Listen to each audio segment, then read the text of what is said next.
welcome everyone to The Nerd Out. I'm Hannah. I'm Jack, and we're back at it. Back at it. How are you doing this morning? I'm well. It is Monday morning, and we're doing up and awake and going, and great. Yeah. Beautiful week. So last night, getting straight into it, we launched the new series Joyful through the book of Philippians. Mm-hmm. Before we even get into the book itself, remind everybody, why are we going through this particular book? It's one of the 66 that's in the Bible, okay. And we decided we'd pick one. No, I'm kidding. I think with everything that's going on in culture right now and the stress and difficulty that people are kind of trying to navigate, some of the uncertainty, we just felt like this was a book that really speaks out of a person, out of the Apostle Paul and his condition and situation he found himself in, and yet his attitude and him living out a full life for Christ, even under house arrest or in prison, actually speaks to how we can begin to live and navigate difficulty and struggle and uncertainty in a better way as a follower of Jesus.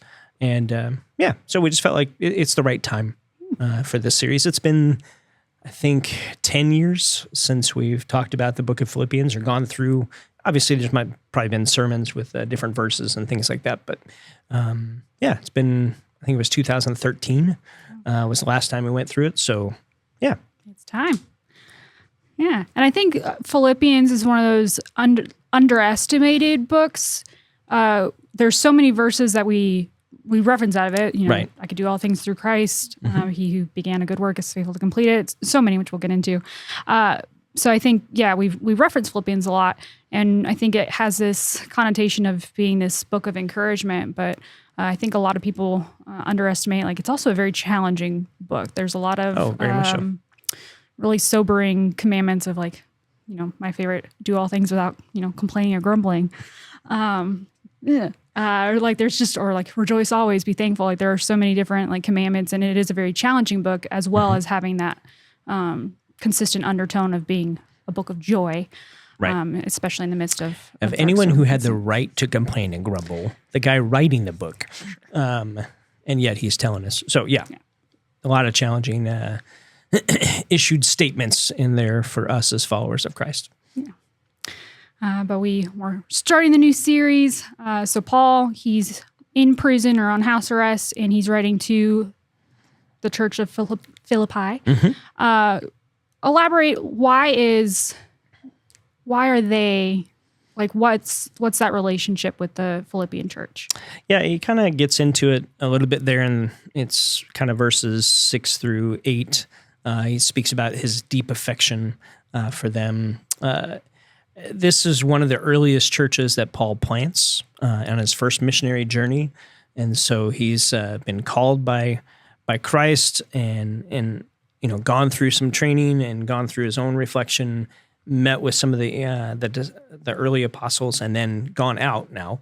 And this is a big city that is an important and strategic city that he goes to in Philippi, and especially the trade routes that would have been in the first century. And so I find it fascinating that the city's not big enough and it doesn't have enough Jewish men to have a synagogue, because that's where he would normally go. So he's out by the river, because that's where a lot of the Jews that were there would have gathered around the river, the lake that's outside the city, and that he meets Lydia. Then there's a healing that takes place. An uproar in the city that you can read about in Acts 16. He gets beaten, the same beating that Jesus took. He gets and put into prison, and they're singing. They're having their own worship concert in prison, and an earthquake comes. The jailer thinks he's doomed because everyone's escaped, and yet Paul says, "No, we're all still here." He ends up witnessing to the jailer. He and his whole family get baptized, and they join this little fledgling church. And so this church is, I think, really meaningful to Paul because of the long-term relationship. And he talks about the partnership that they have. So the partnership is they have funded a lot of his ministry financially. They've sent people to encourage him. they're always keeping tabs with him. I think they see him as kind of their spiritual father in a lot of ways, in an earthly sense, and so they're just really near and dear. I mentioned last night that this may have been his favorite church, and that there's a deep affection and relational tie between them. And I think they're legitimately worried about him. I think they're worried about the gospel movement and the movement of Jesus with what happens, what will happen. They didn't know that in the moment, what was going to happen with Paul and the trial there, and that would be the end for him. But so there's deep affection and trying to understand how best to help him and maybe be encouraged by him and to try to encourage him. That's why Epaphroditus was sent there. You gave the analogy of taking each of your kids aside and whispering to them that, they're your favorite. And so I think people at home want to know, are we your favorite church? You are my favorite church. Good. I just want you to know that. So. There was only one correct response to that, so you answered correctly. Oh, good. Good. But yeah, I think just knowing that's great comfort, but I think also knowing that for Paul, like his deep affection for the people that he was preaching to really does also talk about just you mentioned like that partnership with them, the relationship he had with them. And I think the Philippians, like their response to Paul will also kind of dictate, how the gospel goes out from there. Because Paul is, in a sense hindered, being jailed. Yeah. And so like the responsibility, Philippians talks about them being the partakers of it. So like it's the continuation of it. So I think there is that relationship between the pastor and the church for the advancement of the gospel. Can you elaborate on what that might look like? Yeah, I think it's the expanding scope that you want to see as any leader. So even outside of the church, you want to see your team continue to grow and develop not only their skill set, but their abilities, their capacity. And so I think for Paul, he's really trying to breathe in, and he speaks about it, that he who began a good work in you will be faithful to complete it. So he's recognizing in the confidence of God that God was at work at the very beginning. This is 10, 15, maybe even 20 years later that he's writing this letter back to them, that he's seen God at work in them, and he wants to encourage them to continue to partner in that and to foster in that, cultivate that.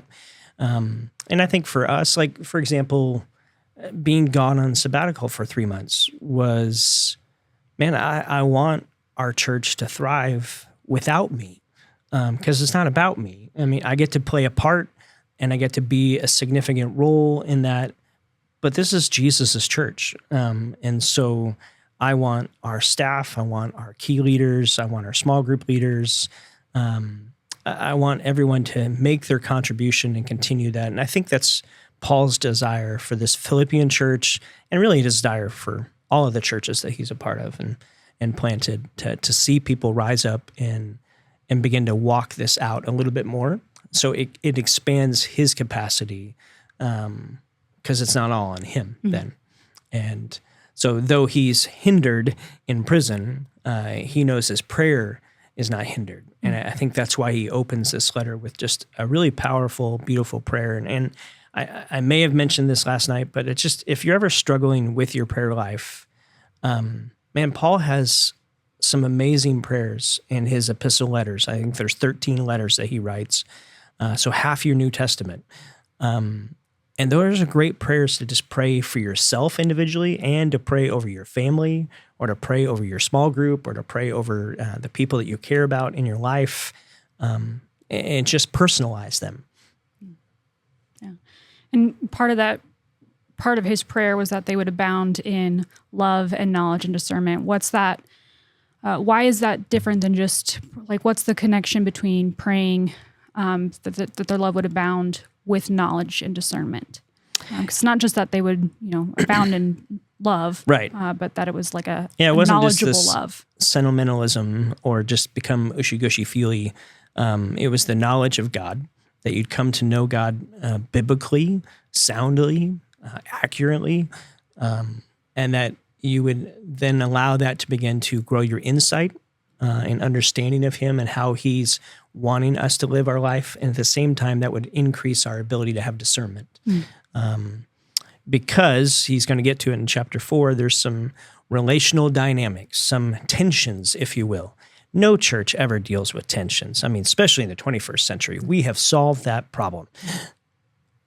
No, because we're human beings. We are broken people. We create tension. It's just a part of the reality of the landscape of our life. And so how you grow in knowing who God is, what he's like, his best for us, then allows me to allow that to impact the relationships around me, and maybe influence the relationships around me in a healthy way.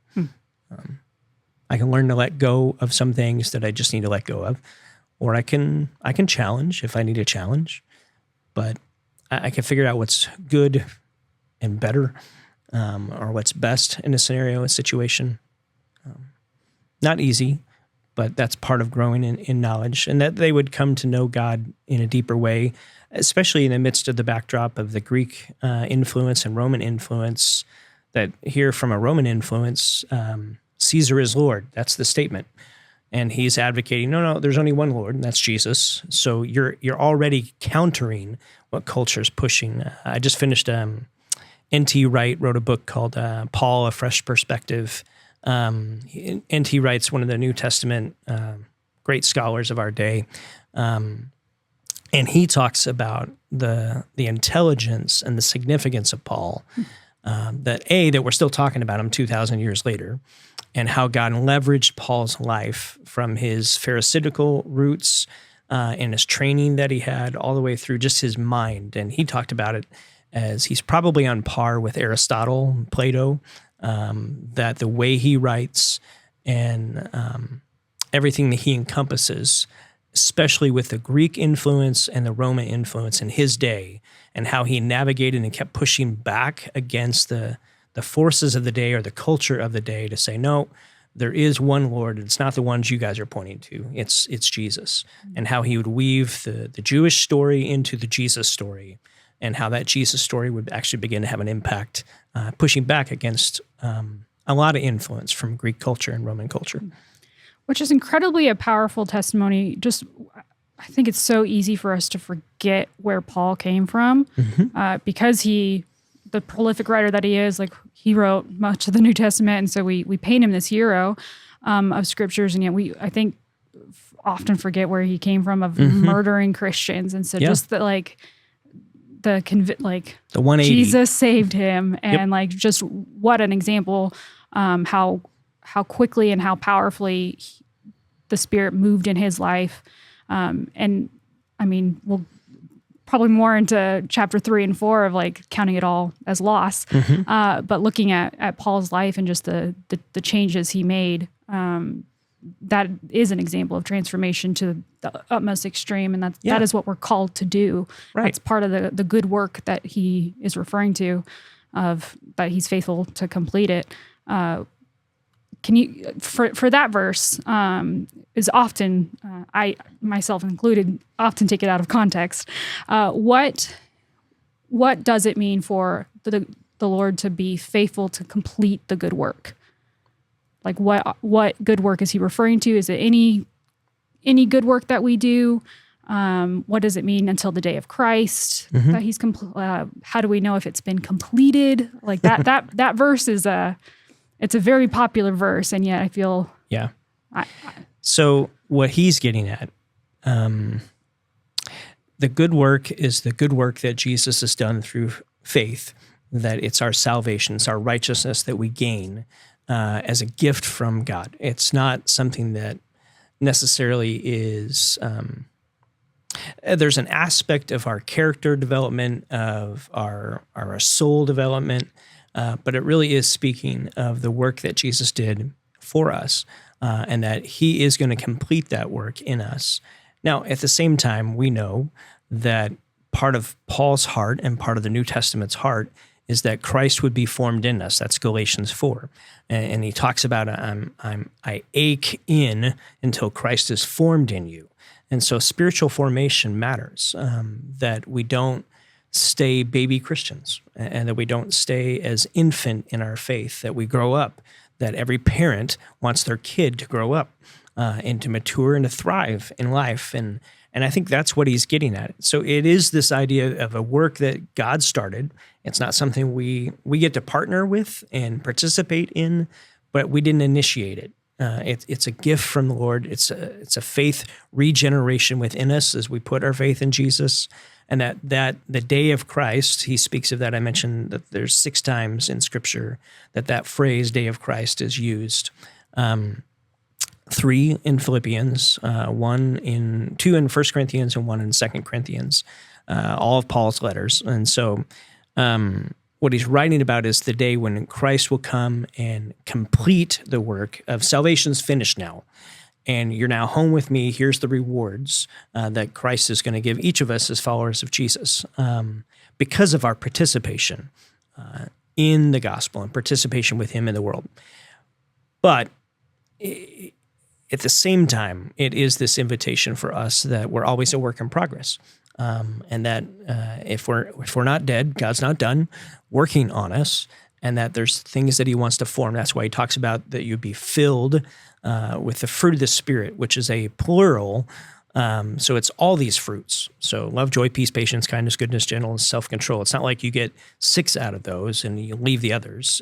They're all one fruit, and that this is meant to become more and more a part of our life. And so that's the challenge: is how am I doing at growing in that? How am I doing at participating and cooperating with the Spirit, trying to grow that more in me? And maybe that would be helpful to keep in the back of our mind that if I'm a work in progress, then everyone around me is a work in progress, and especially believers, because I think sometimes we can put a standard on ourselves that I cannot achieve on my own. And sometimes we don't give enough grace to the people around us. Now, that is not that we overlook things, and that's not a call to say, oh, whatever, no big deal. No, we can challenge people and call them forward in faith, and we're meant to. But we do that relationally, and we do that abounding in love. We don't do that in a condemnation sense. We do that in there's a better way, and a better way forward. Can you elaborate a little bit on what that looks like? A big part of, and this might be more into chapter 2 about unity, but I think talking about like the relational tensions and just thinking about small groups and divisions and drama and things that inevitably pop up just in drama in the church. What? It's rare, but occasionally it happens. It's a unique problem. But when that happens, like the iron sharpening iron, how do we what's a practical way to appropriately challenge people forward? To, understanding, yes, we're all working in progress. I think that's the first step of understanding, like, none of us hit that standard. But what can we do to truly encourage one another in faith, to lovingly challenge, to point to areas of, you're not a very kind person. You're not a very gentle. That wasn't a good response. Like, how can we more lovingly do that? I think you've got to have some kind of relational connection. So you've got to do the work to have a relational investment. You got to earn the right to speak into someone's life. And I think at the same time, that's why he prays that you would overflow or abound in love, in knowledge, and depth of insight, so that we would point people back to the truth of what the Scripture is actually saying. Because sometimes we can get askew, we don't see it right, or others don't see it correctly. And so, again, it's not beating people over the head with the Bible, but it's pointing people back to a standard, pointing people back to the truth of God, and then saying, listen, I think because we've been saved, again, believer to believer, I wouldn't take this approach with someone who's not a believer, but believer to believer, it's, hey, here's what God's calling us to. And it feels like, looks like, seems like this is kind of askew, or I like the word out of alignment. If you've ever had your car worked on, or you have the tire, you're driving down the road and the car pulls to the left or pulls to the right. We've all been there, and you have to go get the tires aligned and balanced and right. I think the same way as spiritually speaking, that there's times when my viewpoint, my perspective, I can miss the truth of God, and I'm out of alignment, which may not be bad right now, but if I continue on a 2-degree off turn, then I'm going further and further away from God's best and what he desires for me. So it's when I have good people in my life and I live with an attitude that, hey, I'm a work in progress and I'm not done yet. And so therefore I want people to speak into my life and to be open. You got to be open to receive that. Healthy people can receive that. Unhealthy people push back and say, no, don't talk to me. Get out of here. You're wrong. There was always, and a mentor always tell me, even in every criticism, there's a kernel of truth. So just like water off a duck's back, you can let most of it go if it's not, but you got to look for the kernel. Is there a kernel of truth in there that they're speaking? Now, if they're unhealthy, then maybe there's not much of a kernel there. But to have healthy relationships, to work through the drama, I think we got to get better at listening to people, maybe asking questions. Am I hearing you correct? This is what I'm hearing you say. A lot of counseling technique is, this is what I heard. And then you give people a chance to go, well, that's not what I meant, or I meant it from this angle, or I meant it this way. And so you're helping good communication. That's part of it too. Out of even the biblical side, just good communication. I was always taught, say what you mean what you say, but don't be mean when you say it. That's good. And so I think part of also just delivering criticism or feedback is don't say it again. Say what you mean what you say, but don't be mean when you say it. So I think it's really important, just your delivery, like understanding the intent is truly to build one another up, to admonish one another and encourage them. And I think part of that, not only in criticism or realigning them, but also to encourage what they're already doing well. Totally. I think that's a missed opportunity for all of us of encouraging one another, building them up. It's very easy in this day and age to get discouraged in the good things that we're doing. And so coming alongside one another and just, being kind and admonishing one another. Pouring into people, investing them, believing in them, and helping them see, hey, man, that was awesome what you did there as you ministered or kind of met and helped that person, or you came alongside and encouraged that person. We all need that positive feedback and that encouragement. Paul's the one who writes in Ephesians 4 that don't let any unwholesome talk come out of your mouth, but only what is helpful for what? Building each other up. And so it doesn't mean we can't challenge, but when we challenge and as we challenge, we're doing so to build one another up, not tear down. So I like that saying. That's good. As a person in the church, how can we do that for pastors? How can we encourage and support and kind of encourage you, kind of like the Philippians for what they did for Paul? Like, how can we do that for you of just encouraging you in the church? I think part of the beauty of, so Epaphroditus is the one who brings this communication to Paul, visits him, brings the resource that they collected for him. And I think he's sharing stories of what's going on in the church and how people are living out their faith. And I don't know if there's a better encouragement to pastors, to leaders, than to hear the stories of life change, whether that's through a text or communication or a note. I still have a notebook at my house that has every letter or every note I've ever gotten in the 30 years of ministry. And so I keep those. And so there's times I'll go back and I think that's the reminiscing moment of what Paul's writing this letter back to the people in Philippi is I wonder if he's got a bunch of notes from over the years or things he's written in his journal about this particular group of people. And there's nothing that warms a pastor's heart, a leader's heart, like when people share some stories of what God's doing. So those are big. Starbucks gift cards are really nice too, but just throwing that out there. But it's the stories that mean the most and matter the most. Because those are what matters. It's the life change. Totally. And I think it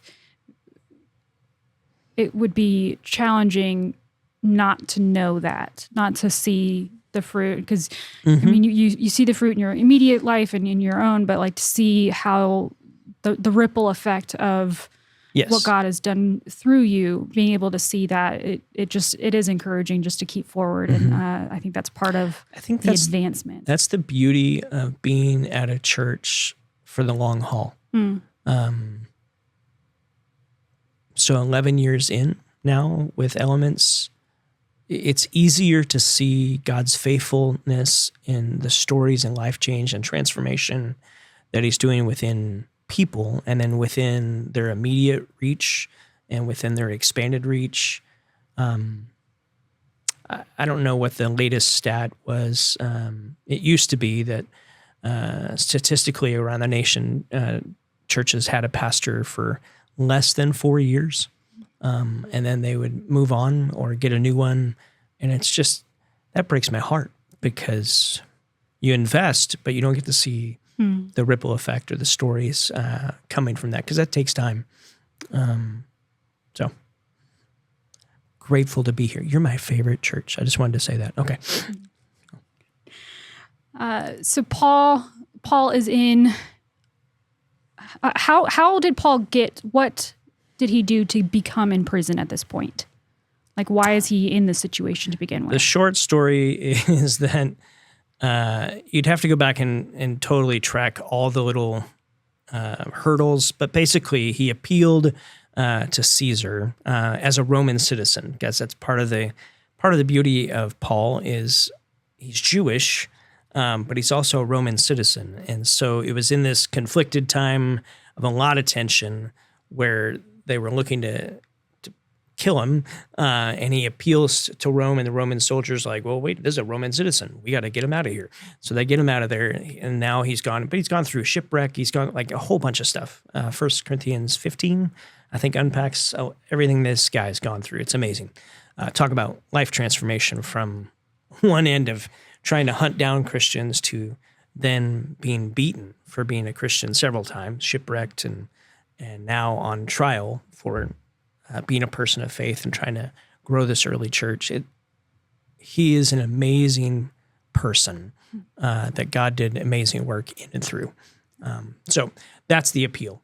So this is him being delivered to Rome, and some of the people in charge there, I think, liked meeting with Paul, and so they kind of drug this out. We don't have that problem in our system in America, where you can drag things out for a long time. But they drug things out for a long time. And so he's under house arrest for 2 years there in Rome, awaiting kind of the sentencing and how things are going to play out. So that's the short story. Yeah. So from here, Philippians will take on the call to, passing the torch, so to speak, of what Paul has already begun in them, and they'll advance it from there. Part of your message last night was about being filled, not flavored. Yes. What does that mean? Yeah. So I asked the question last night, if you're praying over your favorite people, what would you pray for? Because Paul's in prison, so he can't go visit. He can't be there physically, but his prayers are not hindered. And he's praying for them to be filled with the righteousness of God that comes through Christ. So the fruit of the Spirit, in essence.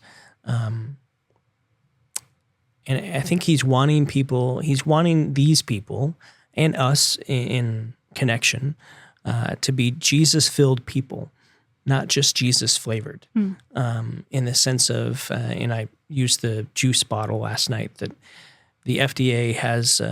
that every ingredient on every label of anything you go to in the store that you buy, the ingredients are always listed in descending order. So like the highest ingredients listed first, and then it kind of goes down.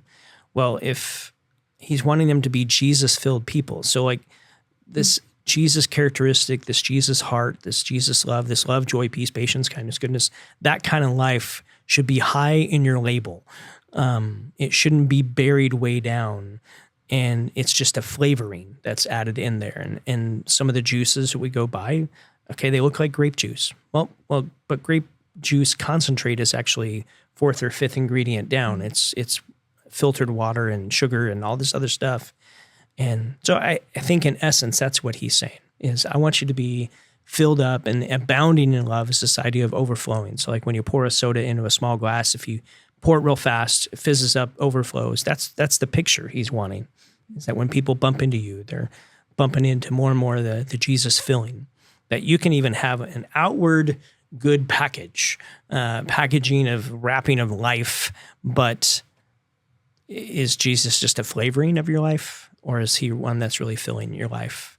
For some of you, you know the beauty of pouring a nice Dr. Pepper, or maybe Coca-Cola is your choice, or Pepsi. I'm not here to divide people.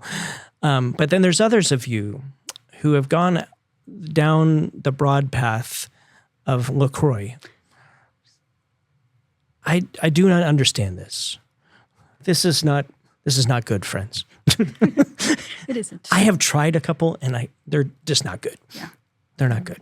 They're flavored. Flavored, not. They're flavored sparkling water. Bleh. So I think it's a play on words, but Yeah. I think that's what he's getting at. I just think going back to that, the question we asked about the small groups, like part of that is everybody in your group overflowing with that? And part of that, like one, challenging to give more of that, but also again, going back to the encouragement of like, yes, we are overflowing in this, fruit of the Spirit, or just that encouragement for one another, I think is incredibly valuable, just to be able to see like, and part of that, yes, is for the believers, but also recognizing like when the world bumps into you, are they seeing Jesus? Like that is how they're going to know Christ. And so it is a high stakes calling. It matters to be able to represent him well, to be able to represent him accurately. Right. Through Paul talks through the about Spirit. us being Christ ambassadors, that God's making his appeal through us, that you are maybe Jesus with skin on, so to speak, that the only Jesus people might see, because maybe they're not going to read their Bible. They've got such a bad taste from everything culture says, or just things they've grown up or heard about this Jesus movement, and they go, I don't want any part of that, or they got hurt somewhere in the background of life and the landscape of their life, and they're wounded. But to be able to bump into a Jesus-filled person, that's not perfect, because none of us are. But am I more filled with the fruit of the Spirit? Am I more filled with the way of Jesus and how he would handle things this year than I was last year? To me, that is probably the best possible question to ask when it comes to spiritual growth or spiritual formation. It's not how many verses do you know, how often have you gone to church. Those things matter because they pour into you and invest in you. But they're not the indicator. They're not the dashboard light.